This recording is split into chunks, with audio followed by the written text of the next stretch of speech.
अब अपन करेंगे विदेश नीति की प्रकृति, एमए फाइनल का 7th पेपर। विदेश नीति की प्रकृति को निश्चित नहीं कहा जा सकता क्योंकि आवश्यकता अनुसार इसका स्वरूप बदलता रहता है।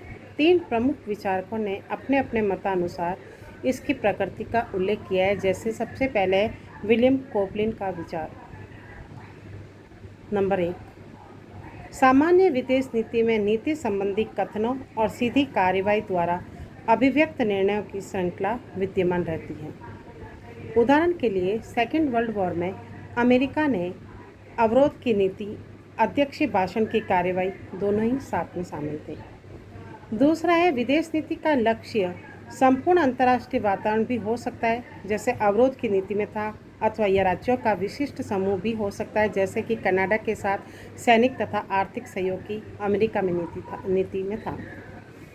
तीसरी बात इसमें है, विदेश नीति संबंधी अनेक निर्णयों में केवल सार्वजनिक कथन और आकस्मिक आयोजन ही शामिल होते हैं। उदाहरण के लिए 1950 से 60 के बीच के दशक में संयुक्त अरब गणराज्य के प्रति सोवियत संघ की नीति अदरजूल में रही। इस प्रकार विदेश नीति पर विचार विनिमय तो हो सकता है, लेकिन इसको पूर्ण रूपेण समझ पाना कठिन है।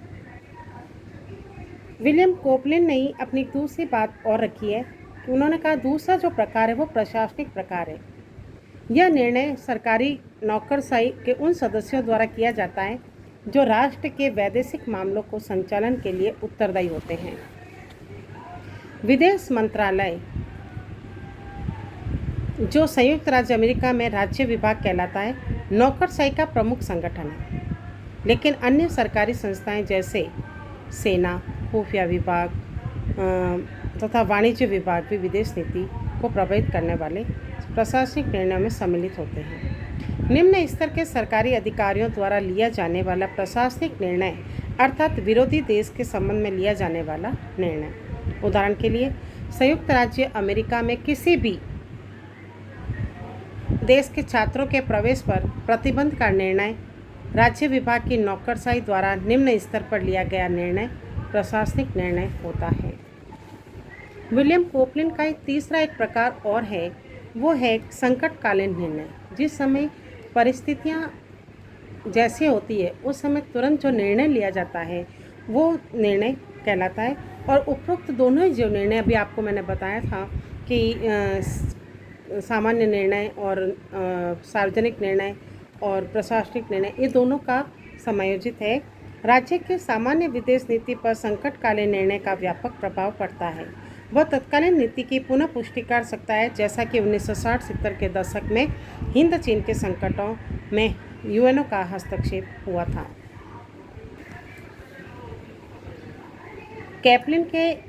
विलियम कोपलिन के अलावा अपना एक दूसरा और विद्वान है मॉडल्स की, उनके विचार भी विदेश नीति के प्रकृति के बारे में बताया गया है। उन्होंने बताया है कि विदेश नीति का लक्ष्य अन्य राज्यों के व्यवहार को परिवर्तित करने का प्रयास है तथा उस व्यवहार को अभिष्ट परिवर्तन लाने में सफलता प्राप्त करना है। यदि राज्यों के व्यवहार में यह परिवर्तन न लाया जा सके तो वे क्रियाएं विदेश नीति के क्षेत्र से बाहर हो जाएगी। विदेश नीति का उद्देश्य दूसरे राज्यों के व्यवहार को नियमित करना है। यह नियमन उस राज्य की आवश्यकताओं, अभिलाषाओं और सांस्कृतिक मूल्यों, बौद्धिक परिस्थितियों एवं मूल भावनाओं को ध्यान में रखते हुए किया जाना चाहिए। नियमन का अभिप्राय अन्य राज्य के व्यवहार को अपने राष्ट्रीय हितों के अनुकूल बनाना या डालना है। मॉडल्स्की ने एक बात और बताई है कि समुदायों से नीति निर्माताओं की और क्रियाओं का बहाव को निवेश कहते हैं और नीति निर्माताओं के अन्य राष्ट्रों के प्रतिक्रियाओं को निर्गत कहते हैं। तो अतः विदेश नीति निर्माताओं का कार्य क्या है? निवेश को निर्गत में बदलना है। विदेश नीति चूँकि शून्य में कार्य नहीं कर सकती, इसलिए उसका मूल आधार जो होता है या मूल जो लक्ष्य होता है जिस संदर्भ में वो कार्य करती है वो है अपने राष्ट्रीय हितों और उद्देश्य की पूर्ति करना।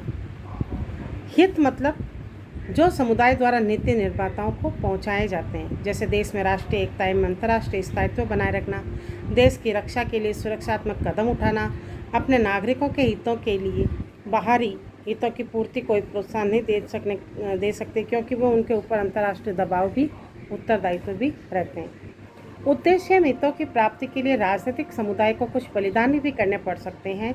मॉडल्स के उद्देश्यों में हितों व प्रयोजन दोनों को रखा है। इसी संदर्भ में आगे अपन देखते हैं प्रसिद्ध विद्वान रोजनों के विचार, जो विदेश नीति की प्रकृति के बारे में बताया जाता है। इन्होंने विदेश नीति के विश्लेषण में वैज्ञानिक साधनों, प्राविधियों एवं पद्धतियों पर बल दिया। विदेश नीति को व्यवस्थित एवं वैज्ञानिक ढंग से समझने के लिए रोजनों ने सिद्धांत की आवश्यकता को अनिवार्य बताया। विदेश नीति के पूर्व सिद्धांत के लिए रोजनों ने 5 समूह को प्रस्तुत किया है, जो कि निम्न हैं। पहला है व्यक्तिगत चर समूह, दूसरा भूमिका चर समूह, तीसरा राजकीय चर समूह और चौथा है अराजकीय सामाजिक चर समूह और पांचवा है व्यवस्थित चर समूह। इन सभी चर समूह का सापेक्ष महत्व प्रभाव है। किसी एक चर को प्राथमिकता नहीं दी जा सकती। इसके लिए रोजनों का कहना है कि मस्तिष्क द्वारा परिस्थितियों के अनुसार समीकरण लागू करना होता है। इसके लिए मानसिक कसरत को विस्तृत करें। जो रुकावटें आती हैं उन्हें धैर्य और अंतर्दृष्टि से नियंत्रित किया जा सकता है। इस प्रकार विदेश नीति के संदर्भ में तीनों प्रमुख विचारकों ने मॉडल्स्की, रोजनों और कोपलिन आदि तीनों ने विचारकों के जो विचार दिए हैं वो बहुत ही महत्वपूर्ण है और राष्ट्रीय हितों में मुख्य रूप से राष्ट्रीय सुरक्षा और आर्थिक विकास को शामिल किया जाता है। राष्ट्रीय हितों की उपेक्षा